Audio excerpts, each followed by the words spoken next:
मोर prayer. लेकिन मेरा मानना अलग है। मेरा ये मानना है वो लोग सबसे बड़े होते हैं जो प्रार्थना करने वाले और उपवास करने वाले होते हैं, क्योंकि जो बिना प्रार्थना और उपवास वाला है वो तो कुछ एक आध कुछ जाके कर आएगा, कुछ थोड़ा बहुत। लेकिन जब एक व्यक्ति भी प्रार्थना और उपवास वाला है वो लाखों चीजों का रिजल्ट चेंज कर सकता है। हालेलुया।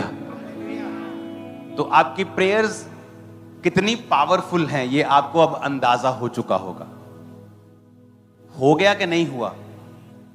समझ आ गई आपको कि आपकी प्रेयर्स ने सब कुछ चेंज कर दिया। आपको अंदाजा हो गया होगा कि मेरी प्रेयर्स सचमुच परमेश्वर सुनता है उसे। वचन कहता है कि एस्तर ने कहा, जब राजा ने आज्ञा निकाल दी, किसी विरोधी ने कहा कि ऐसी ऐसी जाति है एक, ये ना तो लंगर खाती है ना प्रसाद खाती है और ना ही किसी और परमेश्वर को मानती है, इनको मार दो। राजा ने कहा अच्छा ऐसी प्रजा हमारे बीच में है। कहता हाँ राजा, हो सकता है कल को तेरे खिलाफ खड़े हो जाएं। कहता ठीक है, तू क्या चाहता है? उसने कहा मैं चाहता हूं कि तू इन्हें मार दे। राजा ने अंगूठी दी और कहा जो तेरा दिल करता तू कर ले। पढ़ा है बाइबल में? अपने हाथों को उठाओ, बाइबल को उठाओ, बोलो जो वचन मैं सुनूंगा 100 गुना फलों को लेके आऊंगा। एस्तर 3 उसकी 11 से 13 आयत में लिखा है, और राजा ने हमान से कहा वो चांदी तुझे दी गई है और लोग भी, तू जैसा चाहे वैसा व्यवहार उनसे कर। क्यों उसी पहले महीने के 13वें दिन को राजा के लेखक बुलाए गए। हमान की आज्ञा के अनुसार राजा ने सब अधिपतियों, प्रांतों के प्रधानों, देश देश के लोगों के हाकिमों के पास चिट्ठियां लिखी छाप लगाकर। क्या चिट्ठी थी? 13 आयत में लिखा, राज्य के सब प्रांतों में इस आशय की चिट्ठियां हरकारों के द्वारा भेजी गई कि एक ही दिन में अदार नामक 12वें महीने के 13वें दिन को क्या जवान, क्या बूढ़े, क्या स्त्री, क्या बालक, क्या यहूदी, क्या बालक, सब यहूदी मार डाले जाएं, नष्ट किए जाएं और उनका सत्यानाश किया जाए, उनकी धन संपत्ति लूट ली जाए। एस्तर 4 उसकी 1 आयत में लिखा है, जब मोर्दके ने जान लिया कि क्या क्या आज्ञा निकली है तो वो वस्त्र फाड़ कर, टाट पहनकर, राख डालकर नगर के मध्य जाकर ऊंचे और दुख भरे स्वर से चिल्लाने लगा। तब मोर्दके ने एस्तर के पास कहला भेजा। ये एस्तर जो रानी थी, मोर्दके की एक तरह की बेटी थी, उसकी दूर की बहन जो उसने पाली थी और वो रानी बन गई थी उसी की कृपा से, क्योंकि वो उसका मेंटर था। और उसने जाके कहा कि जब एस्तर के पास पहुंच और उससे कहे कि तू मन ही मन विचार ना कर कि मैं राजभवन में रहने के कारण यह सब यहूदियों में से बची रहूंगी, क्योंकि तू जो इस कारण इस समय चुपचाप हो रहे तो किसी न किसी उपाय से यहूदियों का छुटकारा तो और उद्धार तो हो जाएगा, परंतु तू अपने पिता के घराने समेत नष्ट होगी। क्या जाने तुझे ऐसे ही कठिन समय के लिए राजपद मिल गया हो। एस्तर ने मोर्दके के पास जाकर कहा, तू जाकर शूशन के सब यहूदियों को इकट्ठा कर, तुम सब मिलकर मेरे निमित्त उपवास करो और 3 दिन रात ना तो कुछ खाओ ना तो कुछ पियो। मैं भी अपनी सहेलियों सहित उसी रीति उपवास करूंगी और ऐसी ही दशा में नियम के विरुद्ध राजा के पास भीतर आऊंगी। यदि नष्ट हो गई तो हो गई। हालेलुया। एस्तर 5 उसकी 1 से 8। तीसरे दिन एस्तर अपने राजकीय वस्त्र पहनकर राजभवन के भीतर आंगन में जाकर राजभवन के सामने खड़ी हो गई और राजा राजभवन में राजगद्दी पर भवन के द्वार के सामने विराजमान था। अब मेरी बात को ध्यान से समझना। और रानी ने कहा राजा के पास जाके, तो रूल ये था कि जब एक राजा गद्दी पे बैठा है तो कोई भी उसकी आज्ञा के बिना पास नहीं आ सकता। अपॉइंटमेंट लो तो आ जाओ, ऐसा सिस्टम था। तो वचन कहता है कि वो बिना अपॉइंटमेंट उसके भवन के बाहर खड़ी होगी, उसके रूम के। ये मालूम था उसको कि राजा मेरे प्राण भी ले सकता है, पर वो रोजों में गई थी। कैसे गई थी? उपवास में गई थी। राजा ने कहा इसको अंदर आने दो, अंदर गई। उसने कहा राजा एक विनती करने आई हूं। क्या विनती करती है? कि तू मेरे पास खाने के लिए आएगा। उस दिन दूसरा रोजा था। राजा ने कहा ठीक है, मैं खाने के लिए आऊंगा। तब 6 आयत में लिखा, भोज के समय जब दाख मधु पिया जाता था, तब राजा ने एस्तर से कहा तेरा क्या निवेदन है वो पूरा किया जाएगा। तो क्या मांगती है? मांग, आधा राज्य तुझे दे दूंगा। एस्तर ने कहा मेरा निवेदन जो मैं मांगती हूं वह ये है, यदि राजा मुझसे खुश है और मेरा निवेदन सुनना और जो वरदान मैं मांगू वो देना चाहता है, तो राजा और हामान कल उस भोज में आए जो मैं उनके लिए रखूंगी। कहती अगर तुम मुझसे खुश है, मुझे आधा राज नहीं चाहिए, कल मेरे पास खाने के लिए फिर आना।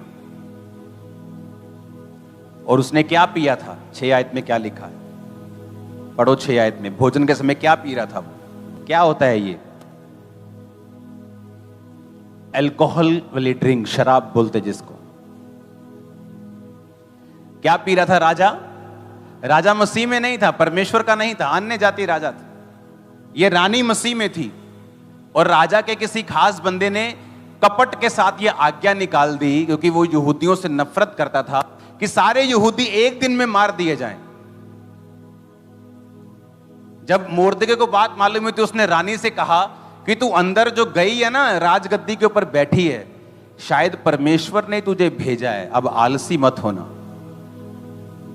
मैंने ऐसे क्रिश्चियन लोग देखे हैं जिनको परमेश्वर ने पॉलिटिकली बड़ा बढ़ाया है, लेकिन जब क्रिश्चियन लोगों के लिए खड़े होने का समय होता है वो चुप रहे। परमेश्वर ने गद्दी से उतार दिया उसको। क्रिश्चियन लोगों को गद्दी किसी काम के लिए मिलती है, अपने लोगों के लिए खड़े करने होने के लिए मिलती है। क्रिश्चियन लोगों का डिमांड राज करना नहीं है, उनकी डिमांड होती कि हम परमेश्वर के काम कर पाएं, हेल्प कर पाएं लोगों की। क्योंकि यीशु ने कहा हमारा राज यहां का नहीं। हालेलुया। वचन कहता है उसने शराब पी। लेकिन 6 बाब में लिखा उस रात राजा को नींद नहीं आई। कभी सुना है ऐसा कि फुल शराब पी है राजा ने और नींद नहीं आ रही? तो शराबी को तो ऐसे होता है कि उसको तो मतलब नाली के किनारे गिर पड़ता है, वो कुत्ते उसका मुंह चाट रहे होते हैं। होता है कि नहीं? देखा है कि नहीं? उसको तो होश नहीं होती। अगर इतनी शराब नहीं पी, उसने ज्यादा पी ली फिर भी, तो सो तो वो जाता ही है। लेकिन बाइबल कहती राजा को उस रात नींद नहीं आई। रीजन क्या था?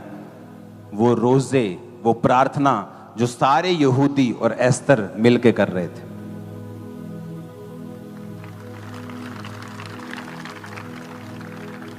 नेचर के खिलाफ, एटमॉस्फेयर के खिलाफ परमेश्वर ने काम किया। जबकि उस रात वो क्यों लिखा वचन में कि वो दाख मधु पी के गया? इसका रीजन है लिखने का कि वो फर्मेंटेड, वो अल्कोहल वाली ड्रिंक्स पी के गया, ताकि ये मालूम हो कि उस रात नींद ना आने का कारण क्या है।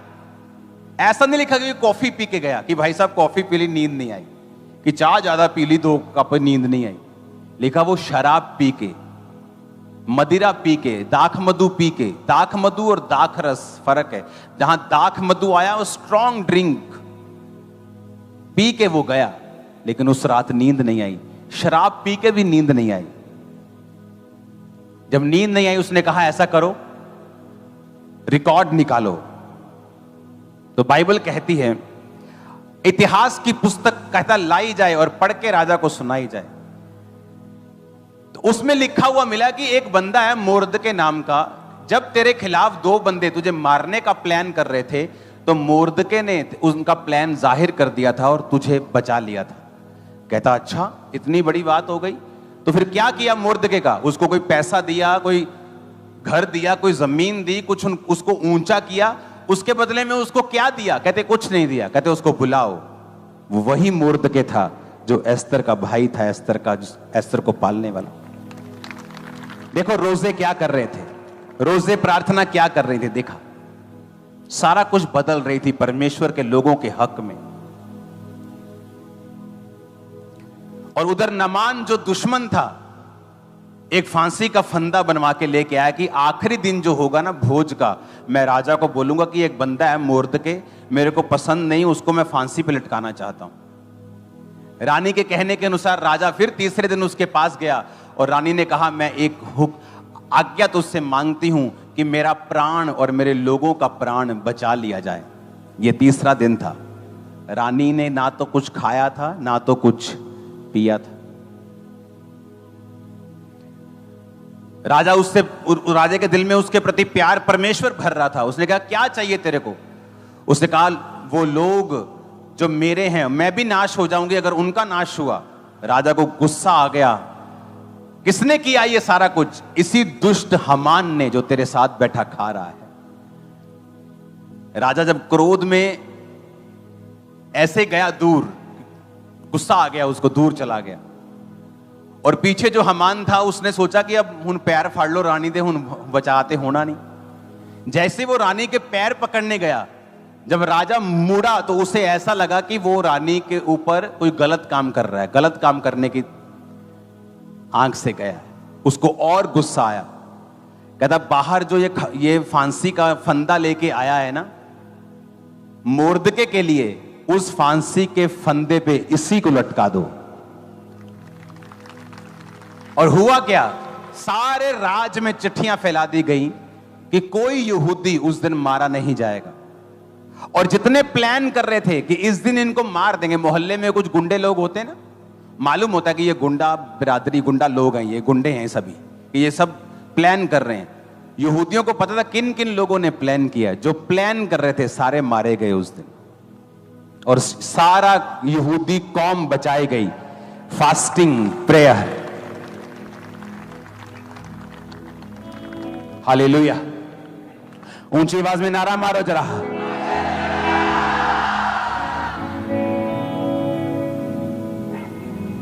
मेरी लाइफ का जब छुटकारा नहीं हो रहा था एक चीज से, मैंने 8 घंटे रोज प्रेयर्स की। 8 घंटे दुखी हो जाता था प्रेयर कर करके। मैं इतनी प्रेयर सोचता कि सही है भी है कि नहीं है, शक आता था दिमाग में।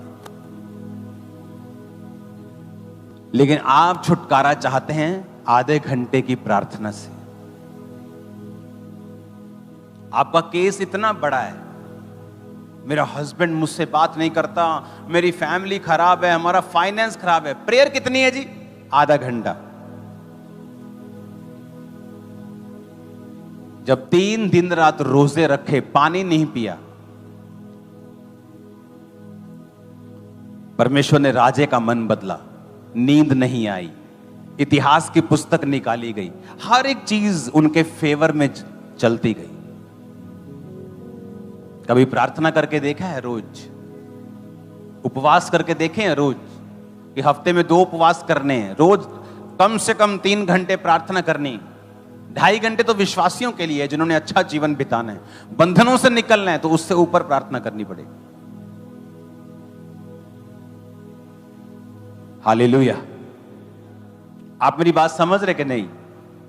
नींद नहीं आई, दाख मधु पी गए। 6 आयत दोबारा पढ़ो। कहता, उस भोज में राजा ने दाख मधु पिया। उस रात राजा को नींद नहीं आई।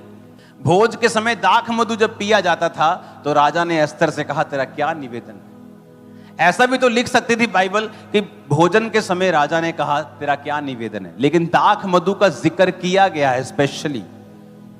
ये राजा मसीह में नहीं था, परमेश्वर को नहीं मानता था। ये बताया गया कि वो शराब पी रहा था उस समय, उसके बावजूद भी उस रात उसको नींद नहीं आई। आपको क्या लगता है क्यों नहीं आई?